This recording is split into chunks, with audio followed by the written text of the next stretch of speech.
Hola, ¿qué tal amigos de Letravisión? Yo soy Dolores Bárcenas y el día de hoy voy a compartir con ustedes el decálogo del perfecto cuentista de Horacio Quiroga. Y a su vez vamos a ir comentando lo que opinamos de cada uno de estos puntos, en qué estamos de acuerdo y en qué no estamos de acuerdo. Primero, cree en un maestro. O Maupassant, Kipling, Chekhov, como en Dios mismo. Bueno, no estoy completamente de acuerdo porque este punto nos podría invitar a imitar fielmente a uno de esos maestros al que nosotros elijamos. Creo yo que cada uno de nosotros debe encontrar su propia voz, debe encontrar su propio estilo, nos debemos permitir que ese estilo que está dentro de nosotros salga. Entonces, si imitamos fielmente a un maestro, quizá no lo vamos a encontrar. Entonces, no estoy completamente de acuerdo con esto que dice Horacio Quiroga. Segundo, cree que su arte es una cima inaccesible. No sueñes en domarla. Cuando puedas hacerlo, lo conseguirás sin saberlo tú mismo. Y bueno, en esto que dice, cree que su arte es una cima inaccesible, bueno, a mí me ha pasado que leo un nuevo autor y digo, wow, difícil de conseguir lo que ellos han logrado. Por ejemplo, cuando en la escuela vimos La Araucana, dije, wow, a veces uno se emociona con escribir una octava real y esta persona escribió muchas octavas reales con la Araucana, por ejemplo. Entonces digo, wow, pues sí, sí pareciera que lograr lo que ellos han logrado es inalcanzable, ¿no? Pero bueno, no son competencias, entonces paso a paso. Tercero, resiste cuanto puedas a la imitación, pero imita si el influjo es demasiado fuerte, más que ninguna otra cosa. El desarrollo de la personalidad es una larga paciencia. Y bueno, lo que comentaba. Nos dice ahora que resistamos a la imitación, pero que si el influjo es demasiado fuerte, bueno, pues imitemos, ¿no? Al final, el desarrollo de la personalidad es una larga paciencia. Y estoy de acuerdo, bueno, hay que escribir mucho para encontrar nuestro propio estilo. Mucho, mucho. Y es verdad que aunque no sea de manera consciente, nosotros nos vamos a ver influenciados por los autores que leamos, por los autores que nos gusten, que consumamos. Claro que sí, de manera inevitable. Aunque no lo hagamos conscientemente, se nos va a quedar y probablemente ese estilo pues lo impregnemos en nuestros textos de manera inconsciente, pero aún así hay que seguir practicando, escribiendo y dándonos el permiso de ser nosotros mismos para encontrar nuestro propio estilo. Cuarto, ten fe ciega no en tu capacidad para el triunfo, sino en el ardor con que lo deseas. Ama tu arte como a tu novia, dándole todo tu corazón. Estoy de acuerdo. Hay que amar nuestro arte. Amarlo con todo nuestro corazón y bueno, mantenerlo siempre vivo, alimentarlo, cultivarlo, porque es algo que al final nos va a dar satisfacción. Y bueno, Horacio Quiroga aquí nos dice, ten fe ciega no en tu capacidad para el triunfo, sino en el ardor con que lo deseas. Y claro, todo escritor desea triunfar, todo escritor desea consolidarse, bueno, o por lo menos la mayoría. Entonces, vamos a desearlo, vamos a anhelarlo y ahora sí como dice una frase de San Agustín, a Dios rogando y con el mazo dando. Entonces, hay que desear, hay que anhelar, pero esa misma intensidad con la que anhelamos, con la que deseamos, también hay que aplicarla en nuestro esfuerzo, en la práctica, para que las cosas sucedan, para que las cosas se den. Lo más importante siempre va a ser escribir, porque eso es lo que nos alimenta, eso es lo que nos llena. leer y escribir, leer y escribir. Para nosotros, los que nos gusta la literatura y los que nos gusta escribir. Quinto, no empieces a escribir sin saber desde la primera palabra a dónde vas. En un cuento bien logrado, las 3 primeras líneas tienen casi la importancia de las 3 últimas. ¿Estamos de acuerdo? Nunca lo he intentado, quizá algún día lo intente, de escribir así como de la nada, no sé decir, a ver, aquí pon ahorita 3 palabras y de ahí haz una historia. Yo no lo he hecho. La verdad es que también desde que empiezo a escribir ya sé cuál es la idea, incluso ya casi siempre tengo el final. Entonces, bueno, es así, ¿no? Y es cierto, las 3 primeras líneas pues son tan importantes como el final. El final, si no es intenso, si no tiene fuerza, aunque lo demás haya estado muy bien, pues no te va a dejar un buen sabor de boca. Lo mismo si el final está muy, muy intenso, con mucha fuerza, que te deja wow, o un final que te va a dejar con la boca abierta, pero si el inicio no te atrapa, bueno, pues ni siquiera el lector va a llegar al final. Entonces es cierto, las 3 primeras líneas son tan importantes como las 3 últimas. ¿Estamos de acuerdo? Sexto, si quieres expresar con exactitud esta circunstancia, desde el río soplaba el viento frío. No hay en lengua humana más palabras que las apuntadas para expresarla. Una vez dueño de tus palabras, no te preocupes de observar si son entre sí consonantes o asonantes.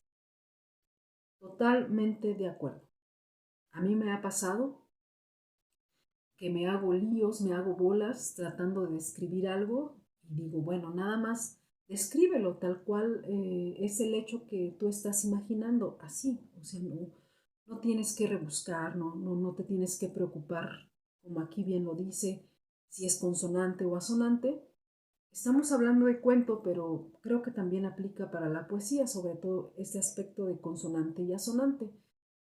Sí, a veces nos preocupamos porque todas sean consonantes o porque todas sean asonantes, pero bueno, si no sé si nosotros queremos decir tal palabra, pero ya no es consonante como las anteriores, pero si eso es lo que realmente expresa lo que nosotros queremos decir, pues ni modo, que no sea consonante, ¿no? Lo importante es que digamos o que expresemos lo que realmente queremos expresar, creo yo, como bien aquí nos lo dice Horacio Quiroga. ¿Estamos de acuerdo con esto? Séptimo, no adjetives sin necesidad. Inútiles serán cuantas colas de color adhieras a un sustantivo débil. Si hallas el que es preciso, él solo tendrá un color incomparable, pero hay que hallarlo. Muy de acuerdo con este punto, porque me ha pasado y yo creo que les ha pasado a muchos de ustedes que son escritores y quizá a los que solo son lectores se han dado cuenta en alguna lectura que hayan hecho. A veces abusamos de los adjetivos, por ejemplo, no sé, para poner que la noche era tenebrosa, ponemos la noche oscura, fría, aterradora, tenebrosa, etcétera. Con uno que realmente exprese lo que es la noche en ese momento, es más que suficiente. Si es tenebrosa, si es romántica, si es nostálgica, etcétera. Y bueno, estamos muy de acuerdo con este punto.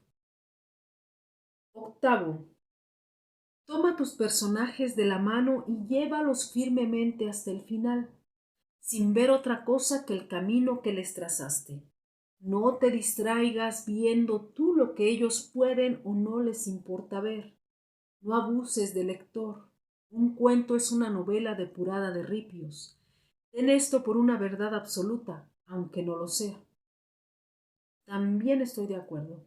A mí me gusta mucho escribir cuento corto, y me gusta porque en cada cuento es una historia distinta, en cada cuento son personajes distintos, en cada cuento es un ambiente distinto, una atmósfera distinta. Y bueno, nos dice, ¿no?, que llevemos a nuestros personajes de la mano hasta el final, sin ver otra cosa que el camino que les trazaste. Estoy de acuerdo.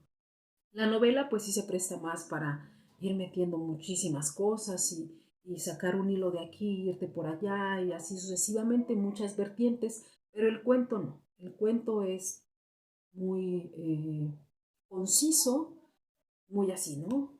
Entonces, estoy de acuerdo con este punto. Noveno, no escribas bajo el imperio de la emoción, déjala morir y evócala luego. Si eres capaz entonces de revivirla tal cual fue, has llegado en arte a la mitad del camino. Esto también lo dice Becker y muchos otros, de contemplar aquella cosa que nos causa fascinación y luego, ahora sí, después de que hayamos vivido ese momento, expresar lo que vivimos, o sea, evocar aquellas emociones, aquellas sensaciones y escribirlas. Y bueno, estoy también de acuerdo, a mí me conviene estar de acuerdo con esto porque suelo escribir después de la idea. Tengo la idea, la escribo en mi libretita y posteriormente escribo sobre esa idea. Entonces, pues sí, me conviene estar de acuerdo con eso. Sentir la emoción, gozar al estar contemplando aquello, o cuando te surge la idea, imaginarlo, decir sí, voy a escribir sobre esto y va a ir así, y va a acabar así, pero no hacerlo sino hasta después, pues se requiere destreza. Décimo, no pienses en tus amigos al escribir, ni en la impresión que hará tu historia. Cuenta como si tu relato no tuviera interés más que para el pequeño ambiente de tus personajes, de los que pudiste haber sido uno. No de otro modo se obtiene la vida del cuento. Aquí, pues, no estoy completamente de acuerdo porque cuando yo escribo algo, la verdad es que siempre creo que es algo interesante. Y creo que al creer que es algo interesante, creo que también sería interesante para las personas. Y por eso es que le escribo, porque digo, esto es interesante. No he aplicado esto de cuenta como si tu relato no tuviera interés más que para el pequeño ambiente de tus personajes, de los que pudiste haber sido uno. No de otro modo se obtiene la vida del cuento. Quizá en algún momento aplique este último punto y veamos qué resulta, ¿no? ¿Qué sucede? A lo mejor y logramos hacer mejores cuentos.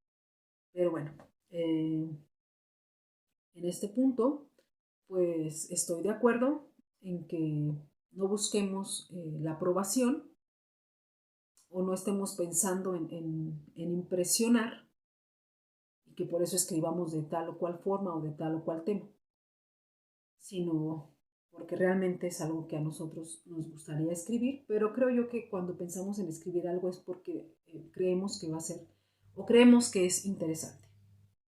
Y bueno, pues nada más. Y para concluir, pues estamos de acuerdo casi con todos los puntos. Tomaremos algunas cositas en cuenta para también mejorar, porque de eso se trata. Y bueno, ustedes también tomen lo que les parezca útil y por favor déjenos en los comentarios qué opinan, están de acuerdo con cada uno de estos puntos, con qué no están de acuerdo, qué dicen ustedes de este decálogo del perfecto cuentista. En el próximo video vamos a compartir para ustedes un cuento de Horacio Quiroga.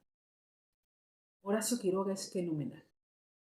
Es un escritor extraordinario, increíble, fascinante. Personalmente así lo creo, pero ya será hasta enero, lo más seguro es que ya sea hasta enero, porque en los próximos días vamos a estar compartiendo con ustedes textos, tanto poemas como relatos navideños. Hicimos una convocatoria donde pueden enviar sus textos, sus poemas, sus relatos de temática navideña y los vamos a estar compartiendo aquí en el canal. Entonces, eso es lo que vamos a hacer ya en el transcurso de lo que resta de este año y en enero continuamos. Y lo primero que haremos será darle lectura a Juan Darien. Les agradezco que hayan visto este video. Ya saben que este también es su espacio. Si son escritores, nos pueden enviar sus textos y aquí con mucho gusto les damos lectura. Y bueno, si solo les gusta la literatura, pues nos pueden recomendar a algún autor para leerlo o para comentarlo, etc. Y bueno, pues sería todo por el momento y muchas gracias. Hasta pronto.